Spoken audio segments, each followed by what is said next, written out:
Islam. Dwayne Byfield Bay. It is January the 5th, 2019. It's Saturday morning.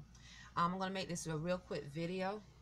Um, One of the things this morning I woke up with my son Imani Gray.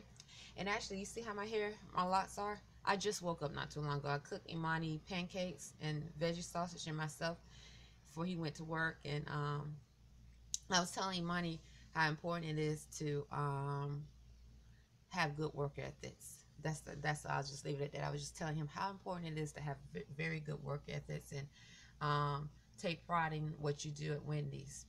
But anyway, this is how my hair looks when I get off work. Sometimes when I haven't locked it, so I'm looking pretty the same. When I get off work, I take off my hat. This is how I look. So I have to relock my locks. So the day, once again, is January the 5th, 2019. Yesterday was January the 4th, 2019. I want to tell you something that some of my spiritual experiences. Yeah, my spiritual experiences, Dwayne Byfield Bay, as Rhonda Arrington-Bey, and as of now, I haven't received a call from the National Grand Sheik, Joe Brighton Bay, or any other sheiks and sheiks that's saying stop using Dwayne Byfield Bay as your calling him your husband, or using his picture. And because of laws of the universe, I speak a truth and how truth is important. I am relying on that. Well, even if you yourself feel that you are doing something by not calling as a gesture of charity, I hope not, because that is not wisdom. It's not wisdom. It isn't. Especially when truth is here. Okay? When this spirit that you are here, that you are listening to, is striving and yearning and demonstrating truth as much as possible. I'm not perfect, but those are my intentions. Okay? So anyway, that's how the laws of universe work. Okay, with intentions. Intentions are very powerful. I've been saying that for a very extremely long time, and I know you already knew this. So and intentions in a righteous manner is connected to truth. Okay, in my state of mind, there's no necessary evil. No necessary evil, or a evil that's necessary. That's what we're supposed to be striving to believe in again, to have faith in fruition, that there is not a reason to have a necessary evil. Anyway, and that's part of my covenant with Allah. So so that's what I'm striving for. So and that's what I connect the dots with Pharaoh in Exodus, when Exodus used when Pharaoh used when Allah used Pharaoh, and as he was using Pharaoh, okay, the Israelites were gaining belief and faith and fruition again in their true selves in Allah. But Allah had already planned to destroy Pharaoh. Pharaoh couldn't see he was being destroyed. He thought it or he was so powerful, the big one. But when Allah was done using it, it was destroyed, recycled, exterminated into something else that was more useful. Anyway, so yesterday I was at Burger King, and I want to say this is part of my testimony, Revelation chapter 12 verse 11. And it was interesting because it was an okay day.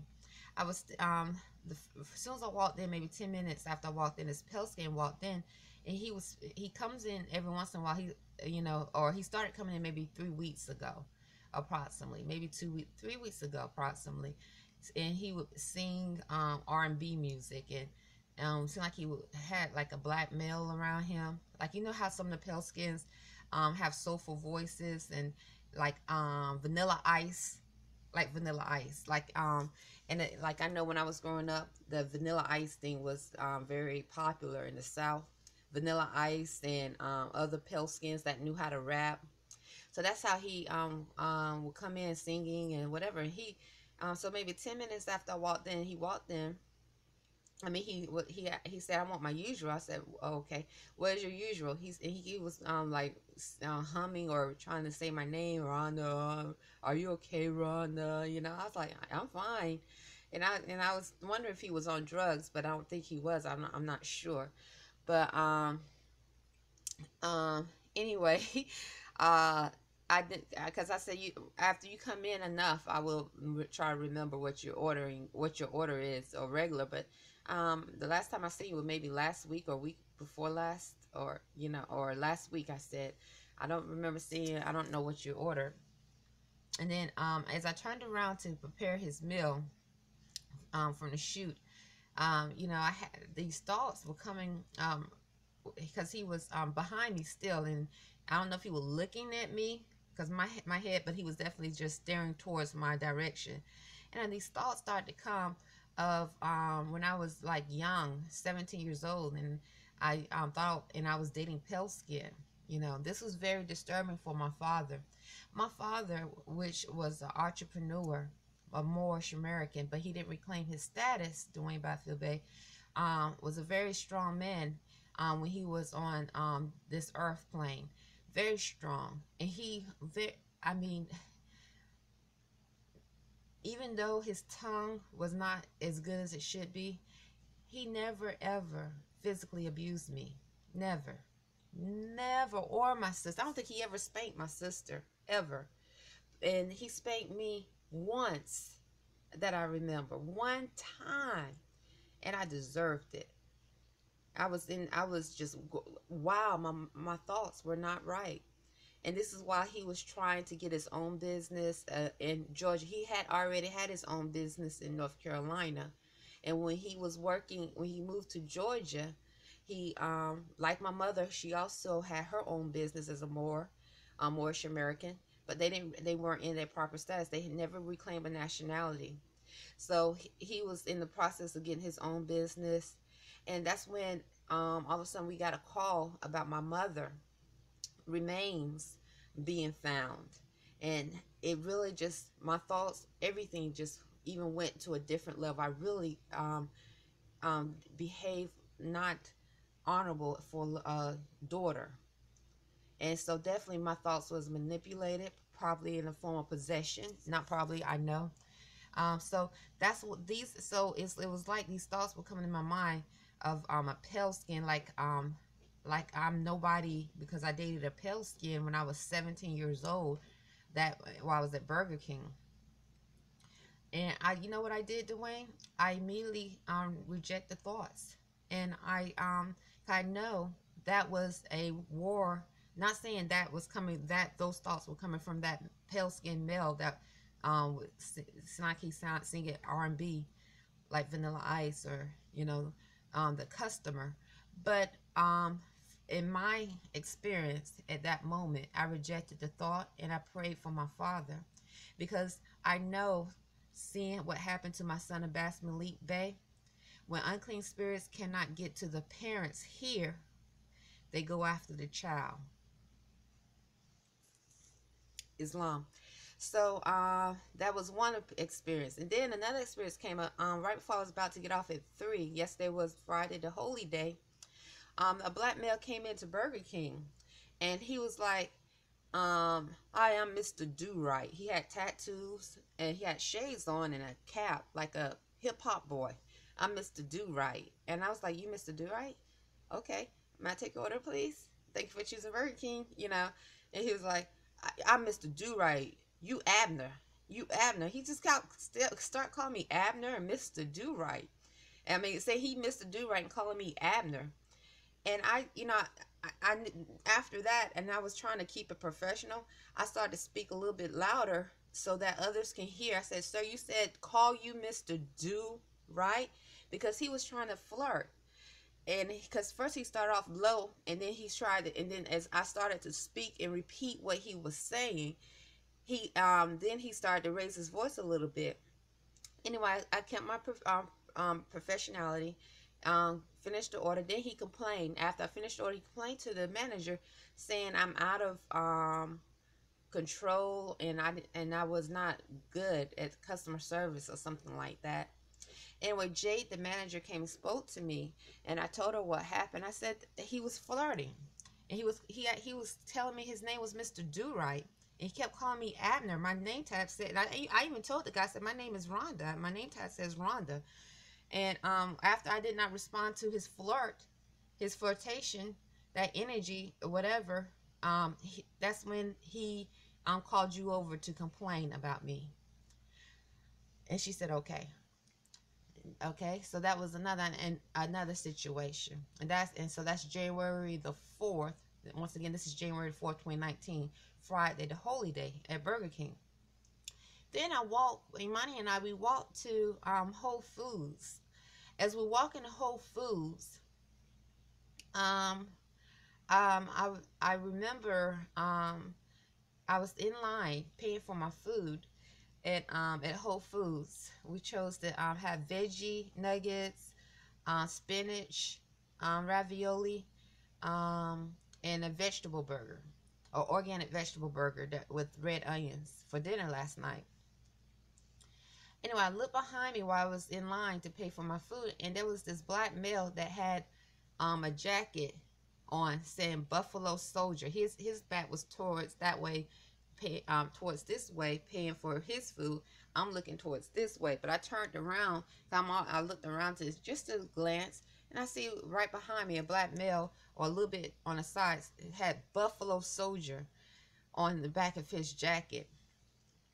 Anyway, I was telling Imani, after that, I walked towards Imani at Whole Foods, and I started telling Imani, I said, there's a customer that comes into Burger King, been coming into Burger King for years, since I've been there, and will come in like 2 or 3 times a week, sit for hours, and because of him sitting at the regular table, and then all of a sudden I start noticing odd behaviors from some that he sat with, and not just that, but I was just curious also, because he's even though they were acting odd, one don't want me to touch his hand, cursing at me, whatever. I said, what does Buffalo Soldier mean? And because he wore this hat that said Buffalo Soldier. I said, if it doesn't offend you, what does Buffalo Soldier? He said, because this is what they call the soldiers on the battlefield, the black men soldiers on the battlefield. This is what they called us. I like, oh, okay. So this is because he usually park in a handicap parking lot. That's how he used to do. I don't know if he still do the handicap. I said, oh, so they were soldiers. Okay, black male soldiers on the battlefield. Oh, okay. That's okay. So and then I just started to go on, because I was thinking about as we were walking out, went back, and I'm going back to the conversation with Imani. I started laughing and thinking about how a lot of things. I was just joking about the United States, and just thinking to myself and speaking out loud, like how with Buffalo Soldiers being in Burger King, like, or wearing Buffalo Soldiers, because many of them that sit at the table, they claim, they imply to represent the Navy or the Army. You would think, hopefully people feel safe when they come into Burger King. So anyway, that's one spiritual moment. So I thought that was interesting. I turned around and saw Buffalo Soldier. Then, but I've never had a conversation with this male or any male outside of Burger King. That was that was a major conversation for me. But this was like in maybe 2016 when I started working at Burger King, or 2017, the beginning of 2017 when I started working at Burger King, when I asked him that question. He still comes into Burger King still to this day and sit at the same table and for a few hours, whatever. So, let me finish this thought. So then when I came back to the room, it was interesting because at American Extended Stay, because I started to hear Me and Money was watching a movie, Pan's Labyrinth. After we ate our dinner, this is our Friday night. We wanted to watch a movie. Um, we felt like this is a good night to do that. So then I started to feel pain in my right foot, and as I felt the pain in my right foot, someone outside the room said, Navy and he don't care. It was like two. It's like one had a Spanish accent, all right, and saying Navy, like a Spanish accent, and then the other one sound similar to what I would some of the like a voice similar that I've heard at Burger King. I'm not sure, but it's like he don't care, as I simultaneously kept feeling a pain in my right foot. And that lasted for about 8 minutes. Then and I can't say that it was someone from Burger King. I'm just saying it definitely. I've heard the voice around here several times, and these were as a male voice, and definitely it sounded like a Spanish accent, and then a black male accent. Um, then as I woke up, I noticed like I haven't meditated Dwayne Baffle Bay in 2 days, and so I can see telepathically, or I can see, I'm experiencing telepathically. When I hear a telepathic voice, it irritates me, and usually I'm able to block it. All right, through with the deep breathing, it helps. Especially because I can tell when the heat is on. The heat sends out, is sending air, and it's a vibration with the heater, right? The heater. That heater is used in a telepathic manner to engage. Stop, go. It comes on. It comes off. As it comes on, I hear a telepathic thought. Stay. He don't care, or trying to engage. I love you. Whatever.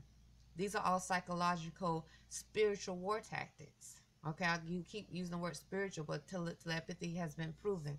And Imani and I, both Imani Gray-Bey and I, Rhonda Arrington-Bey, reject the code that calls masses to be telepathic and behave like savages. So I can tell that even this morning, because I haven't breathed yet, but I'm about to, and stretch, that my thoughts go there telepathically when one of them trying to engage instead of me able to block it off. And that's because I was irritated this last night, and then also I haven't meditated. That's all it is to it. So I'm gonna definitely meditate. Another thing I noticed this morning when I went to go get coffee, as I was going to get coffee, and once again, these are spiritual psychological war tactics. Okay, as I was going to get coffee, I turned around and I saw a pale skin, because I heard him get off the elevator. It's like he got off the elevator. As I turned around to walk back down the hallway, and he just did like this, like one time, and as he looked at me, he was a tall, pale skin, like similar, had an energy like a doctor, Doctor, like a doctor. Okay, and he just looked at me and sniffed one time and walked back into the elevator. It's like he got off the elevator, waited for me. Not saying he waited for me, but he was standing there. As I looked down the hallway, he looked at me, sniffed one time, and got back on the elevator. I'm not saying he was waiting for me. I don't know him. I'm just giving you a statement or experience that I've experienced. So I was like, okay. I went to go say hi to the clerk at the American Extended Stay and wish her a good morning. Then I went back to my room. All right, that's it. That's what I experienced in these past 2 days. Another thing I wanted to tell you, I was connecting some thoughts. You know, I was telling, I was thinking about how in my family, many of us, many Arringtons, the Bowies that have, or Richardsons, they had their own businesses, Moores. entrepreneurs. Um, I don't know how many, but I know it was known to do this. This was just a common behavior for our family to have our own business. My father and my mother were one of them.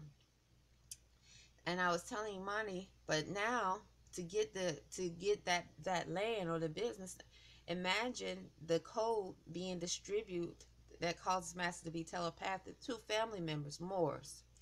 So they get the code, and then that through that code, thoughts are planted. And then someone comes and say, "I'll buy your business, this land from you, for $2 million or $8 million, however much they want to pay for." Or through that code, they're feeling distressed in the mind.